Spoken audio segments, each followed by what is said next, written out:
Kenapa lebah tidak ditemukan saat cuaca mendung? Hewan yang dapat mendeteksi suatu peristiwa alam berikutnya adalah lebah. Apa kamu pernah melihat lebah berterbangan saat sebelum hujan turun? Tentu tidak, karena hewan ini dapat merasakan kelembapan di atmosfer yang mengharuskannya berlindung di sarang.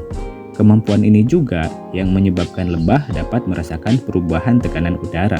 Dengan kemampuan itulah, lebah mampu mendeteksi sesuatu yang akan terjadi di alam. Maka dari itu, lebah termasuk hewan yang dapat mendeteksi bencana alam.